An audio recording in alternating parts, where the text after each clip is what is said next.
7 wasiat Rasulullah sallallahu alaihi wasallam kepada Abu Dzar Al-Ghifari radhiyallahu anhu.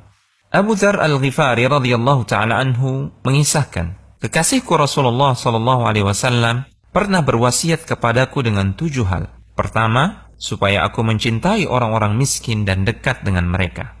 Dalam wasiat yang pertama, Islam menganjurkan umatnya berlaku tawadu, rendah hati terhadap orang-orang miskin dan mencintai mereka, duduk bersama mereka, menolong mereka, bersabar bersama mereka, serta meringankan beban mereka. Rasulullah sallallahu alaihi wasallam bersabda yang artinya, barang siapa menghilangkan satu kesusahan dunia dari seorang mukmin, Allah Subhanahu wa taala akan menghilangkan darinya satu kesusahan di hari akhirat kelak. Dan barang siapa yang memudahkan kesulitan orang yang dililit hutang, Allah Subhanahu wa taala akan memudahkannya di dunia dan di akhirat.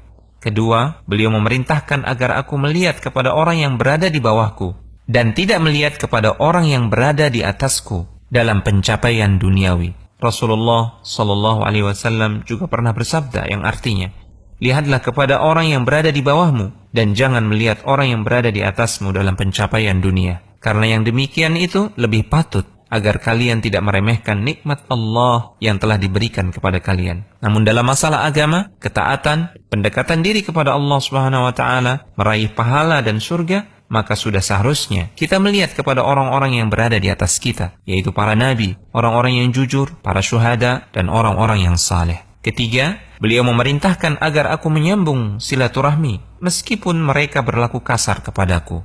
Rasulullah sallallahu alaihi wasallam bersabda yang artinya, orang yang menyambung kekerabatan atau silaturahim bukanlah orang yang membalas kebaikan semata, namun juga orang yang menyambung kekerabatan atau silaturahmi yang terputus.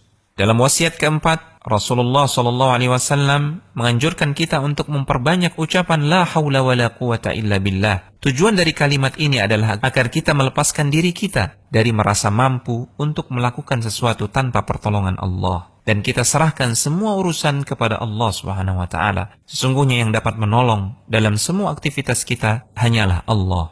Dalam wasiat yang kelima, Rasulullah sallallahu alaihi wasallam memerintahkan kita untuk berani mengatakan kebenaran meskipun pahit. Apabila sesuatu itu jelas sebagai sesuatu yang haram, syirik, bid'ah dan mungkar, jangan sampai kita mengatakan sesuatu yang haram adalah halal, yang syirik dikatakan tauhid, perbuatan bid'ah adalah sunnah, dan yang mungkar dikatakan ma'ruf.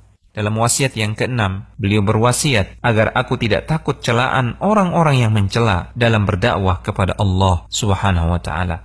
Ini adalah ciri-ciri hamba yang dicintai oleh Allah Subhanahu wa taala, karena mereka tidak takut celaan para pencela. Allah Subhanahu wa taala berfirman yang artinya, wahai orang-orang yang beriman, barang siapa di antara kamu yang murtad atau keluar dari agamanya, maka kelak Allah Subhanahu wa taala akan mendatangkan suatu kaum di mana dia mencintai mereka dan mereka pun mencintainya, dan mereka bersikap lemah lembut terhadap orang-orang yang beriman, tetapi bersikap keras dan tegas terhadap orang-orang kafir. Mereka adalah orang-orang yang berjihad di jalan Allah dan tidak takut kepada celaan orang-orang yang mencela.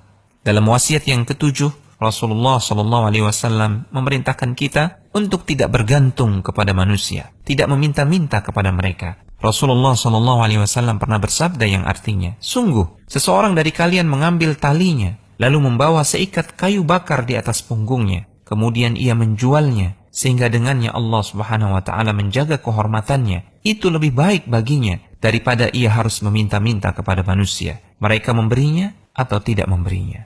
Al-Hujjah.com